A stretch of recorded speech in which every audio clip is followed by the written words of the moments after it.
वो अर्श का चिराग है, मैं उसके कदमों की धूल हूँ। ए ज़िंदगी तू गवार है ना, मैं आशिक़े रसूल हूँ। आऊज़ुबिल्लाहि मिनश्शैतानिर्रजीम, बिस्मिल्लाहिर्रहमानिर्रहीम। अस्सलामु अलैकुम नाज़रीन, पंजाब के मशहूर शहर जेहलम से मैं हूँ आबिद चौधरी और मेरा तल्लुक़ शोबा सहाफ़त से है। मैं आपकी मालूमात और दिलचस्पी के लिए इंसाफ, इंसान और एहसास पर मबनी वीडियो आपकी खिदमत में पेश करता हूँ। मेरी आज की वीडियो एक ऐसे आशिक़े रसूल के बारे है जिन्होंने एक गुस्ताख़ रसूल को जहन्नम वासल करके अजीम रुतबा पाया। नाज़रीन, आपकी मुलाकात आशिक़े रसूल ग़ुलाम मोहम्मद उर्फ़ गाम साईं के करीबी अज़ीज़ आतिफ़ भट्ट साहब से करवाते हैं और उनसे जानते हैं कि गाज़ी ग़ुलाम मोहम्मद भट्ट ने किस तरह गुस्ताख़ को जहन्नम वासल करके अजीम रुतबा हासिल किया। तो नाज़रीन, वीडियो का आगाज़ करते हैं। नाज़रीन, जैसा कि मैंने पहले आपकी खिदमत में अर्ज़ की है कि आज हम लोग आशिक़े रसूल ग़ुलाम मोहम्मद भट्ट उर्फ़ गाम भट्ट की आखिरी आरामगाह पर मौजूद हैं। तो इंटरव्यू का सिलसिला शुरू करने से पहले मैं आपकी खिदमत में अर्ज़ करता चलूँ कि खलीफा हारून रशीद के दौर में एक मशहूर दाना बहलोल दाना हुए हैं।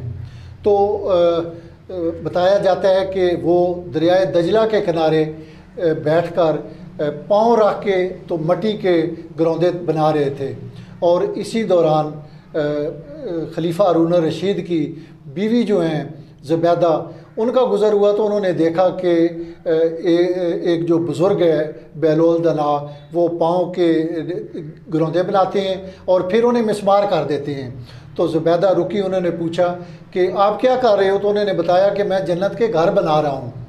तो उन्होंने पूछा कि इस घर की कीमत क्या है, बेचते हो? तो बहलोल दना ने बताया कि घर मैं बेच रहा हूँ और इसकी कीमत 4 दिरहम है। तो ज़ुबैदा ने अपनी लोंडी को भेजा, 4 दिरहम मंगवाए और बहलोल दना को दे दिए। शाम को ज़ुबैदा ने खलीफा हारून रशीद को बताया कि इस तरह आज मैंने एक घर ख़रीदा है। तो हारून रशीद को शौक़ पैदा हुआ, वो गए तो दरिया के किनारे बहलोल बैठा हुआ था और ग्रौंदे बना रहा था। तो खलीफा हारून रशीद ने पूछा कि ये क्या कर रहे हो?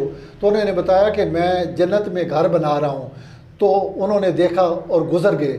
जब रात को दोबारा ज़ुबैदा ने बताया कि इस तरह मैंने एक घर ख़रीदा है, तो खलीफा हारून रशीद ने उनकी बात सुनी।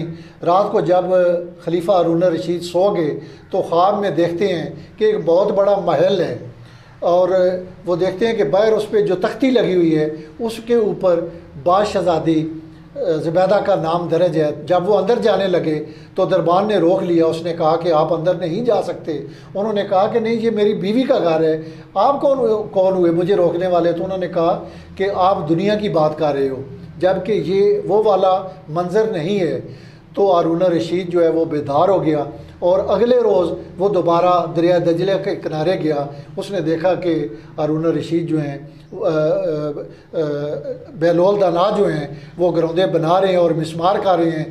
तो खलीफा हारून ने पूछा कि मैं कार ख़रीदना चाहता हूँ। तो उन्होंने कहा कि आज इसकी कीमत 4 दिरहम नहीं है, आज मेरी मर्ज़ी की है। तो खलीफा हारून परेशान हुए। उन्होंने कहा कि कल तो आपने कीमत बताई है 4 दिरहम। उन्होंने कहा कि कल आप बग़ैर देखे मेरे साथ सौदा कर रहे थे, आज आप ख्वाब में देख कर आए हैं, आज इसकी कीमत अनमोल है। तो नाज़रीन, मेरे बात करने का मकसद ये था कि ये वो हस्ती हैं जिन्होंने बग़ैर देखे सौदा किया और वो मुकाम हासिल किया शायद जो लाखों में करोड़ों में से एक बंदे को मिलते हैं। तो नाज़रीन, मेरे साथ आतिफ़ भट्ट साहब मौजूद हैं, पोते हैं ये ग़ुलाम मोहम्मद भट्ट आशिक़े रसूल के। तो इनसे जानते हैं इनके पास क्या मालूमात है दादा अबू की। जी भट्ट साहब। बहुत शुक्रिया आबिद साहब। सबसे पहले तो मैं आपका शुक्रिया अदा करता हूँ कि आपने गाज़ी ग़ुलाम मोहम्मद भट्ट साहब जो कि आशिक़े रसूल हैं, इनके हवाले से एक डॉक्यूमेंट्री तैयार की, क्योंकि हमारी जो नौजवान नस्ल है उसके लिए बहुत ज़रूरी है कि उनको अपने जो हकीकी हीरो हैं उनके बारे में रोशनास करवाया जाए। तो वाक़या कुछ इस तरह का है कि 27 मई 1927 को गाज़ी ग़ुलाम मोहम्मद शहीद, जो कि उस वक्त एक मिलाद का जुलूस जो था, वो ये पुराना बाज़ार है यहाँ पे, तो ये पुराना बाज़ार उस वक्त हुआ करता था जो कि आजकल नया बाज़ार कहलाता है। तो वहाँ से मिलाद का जुलूस जो है वो गुज़र रहा था। तो वहाँ पे आपको मालूम होगा कि उस वक्त अंग्रेज़ों का दौर था सिखों और हिंदुओं की इजारादारी थी वहाँ पे, और मुसलमान जो थे वो काफ़ी नागफ्ताबा हालत में वहाँ पे रहते थे। तो हुआ ही कुछ यूँ कि वहाँ का एक जो ताजर है जिसका नाम है सनत सिंह, तो वो कपड़े का एक ताजर था, वहाँ पे उसकी दुकान थी। तो जैसे ही मिलाद का जुलूस वहाँ से गुज़र रहा था, और मिलाद के जुलूस को देखने के लिए जो लोग थे वो दड़ादड़ वो आ रहे थे। उनमें से कुछ लोग ऐसे थे जो गधों पर सवार होकर आ रहे थे। तो सनत सिंह तो जो था उसने क्या किया कि उसने कहा कि ये जो गधी की तरफ इशारा करके कहा, देखो ये नाउज़ुबिल्लाह नबी की सवारी जो है वो गधी पे आ रही है, बुराक पे आ रही है। तो ये सुनकर वहाँ के जो मुसलमान थे वो काफ़ी मुश्तिल हुए, लेकिन बच बचाव हो गया। उसके बाद ये हुआ कि जब गाज़ी ग़ुलाम साहब को ये बात पता चली तो वो घर आए। 28 तारीख को उन्होंने हंजर लिया और हंजर लेके उसकी दुकान पे गए, लेकिन खुशकिस्मती के साथ वो रावलपिंडी कहीं काम से गया हुआ था। तो 29 तारीख को जब वो दोबारा वहाँ पे दुकान पे गए तो वो अपने दीगर जो दोस्त थे उनके साथ वहाँ पे मौजूद था। तो गाज़ी साहब ने फौरी तौर पे लपकते हुए उस पे हंजर के वार किए और उसी वक्त उसको जहन्नम वासिल किया और वहाँ पे खड़े हो गए। वहाँ पे चूँकि भगदड़ मच चुकी थी तो वो वहाँ से भागे नहीं है, वो वहीं पे खड़े रहे। इतनी देर में पुलिस आई तो पुलिस उनको गिरफ़्तार करके ले गई। तो ये वाक़या है इस हवाले से। और उसके बाद मैं बताता चलूँ आपको कि यहाँ पे ना केस चला था 6 माह तक। इनका जो केस है वो अदालत में चला। अदालत जो है वो आपको पता होगी कि अंग्रेज़ जज थे। तो यहाँ पे एक शाह साहब है, उन्होंने केस लड़ा था गाज़ी ग़ुलाम मोहम्मद शहीद साहब का, लेकिन अंग्रेज़ ने उनको सज़ाए मौत दे दी।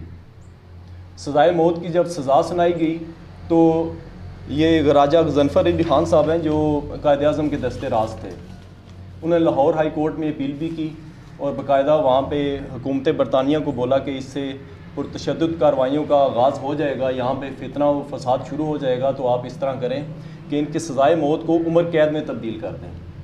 ठीक है, लेकिन अंग्रेज़ ने कहा, अंग्रेज़ जज ने, कि ये अपने मौक़िफ़ पे कायम है। ये अगर ये कह रहे हैं कि मैंने ये ख़ुद किया है, तो वहाँ पे लोगों ने फिर उनको कहा गाज़ी ग़ुलाम मोहम्मद शहीद साहब को कि आप अपना मौक़िफ़ चेंज करें। आप ये कह दें कि अगर कि ये मैंने जज्बात में आकर ये काम किया है तो आपकी सज़ाए मौत ख़त्म हो जाएगी। तो उन्होंने बड़े तारीख़ी अल्फाज कहे थे कि मैं ऐसा बिल्कुल भी नहीं कहूँगा, बल्कि जो काम मैंने ये किया है ये मैंने बिल्कुल अपने होशो हवास में किया है। तो फिर 2 दिसंबर 1927 को उनको सज़ाए मौत फांसी दे दी गई। तो राजा गज़नफ़र अली ख़ान साहब ने, ये जो आप दरबार पे बैठे हैं, तो इसकी ना काफ़ी अराज़ी है। तो ये सारी अराज़ी जो है इन्होंने दरबार के नाम पे वक़्फ़ कर दी थी। तो आज भी अल्हम्दुलिल्लाह आप देख सकते हैं कि यहाँ पे दीगर भी आगे पीछे ये जितनी भी जगह है ये कब्रस्तान के नाम पे मुख्तलिफ़ कब्रें भी हैं यहाँ पे, और गाज़ी साहब का दरबार जो है मज़ार है वो यहाँ पे मौजूद है। भट्ट साहब, आप कोई नौजवान नस्ल को पैगाम देना चाहें, क्या कहेंगे आप? जी बिल्कुल, मैं अपनी नौजवान नस्ल बल्कि अपने जितने भी मुसलमान भाई हैं उनको यही पैगाम दूँगा कि अपने असलाफ़ की कुर्बानियों को हमेशा याद रखें, क्योंकि हमारे जो असलाफ़ हैं उनकी जो तारीख़ है वो हमारे लिए मिशले राह है। गाज़ी ग़ुलाम मोहम्मद शहीद ने कुर्बानी दी, गाज़ी इल्मुद्दीन शहीद ने कुर्बानी दी। इसका सिर्फ़ एक मकसद था कि हम दुश्मनों को बता दें कि इंशाअल्लाह गुस्ताहे नबी का जो अंजाम है वो सिर्फ़ और सिर्फ सर तन से जुदा है, और हम इस बात पर किसी सूरत कोई समझौता नहीं करेंगे। और मेरी आप सब लोगों से यही अपील है कि आप गाज़ी ग़ुलाम मोहम्मद शहीद, गाज़ी इल्मुद्दीन शहीद, गाज़ी मुरीद हुसैन, इन जैसे लोगों के नक्शे कदम पर चलते हुए आज भी दुश्मन को यही वाज़े पैगाम दें कि गुस्ताहे रसूल के लिए किसी किस्म का कोई नरम गोशा हमारे दिलों में नहीं है, और हम कुछ भी हो जाए आशिक़े रसूल का सबूत देते हुए दुश्मन को, गुस्ताहे रसूल को, वो जहाँ कहीं भी होगा उसे इंशाअल्लाह इबरतनाक अंजाम तक पहुँचाएँगे। बहुत शुक्रिया। नाज़रीन, मैं आपसे गुजारिश करूँगा कि अगर आपका जेलम आना हो आपने बिलाल टाउन कब्रिस्तान है और बाहर बहुत बड़ा बोर्ड आवेज़ा है जो कि ग़ुलाम मोहम्मद आशिक रसूल के नाम से मंसूब है।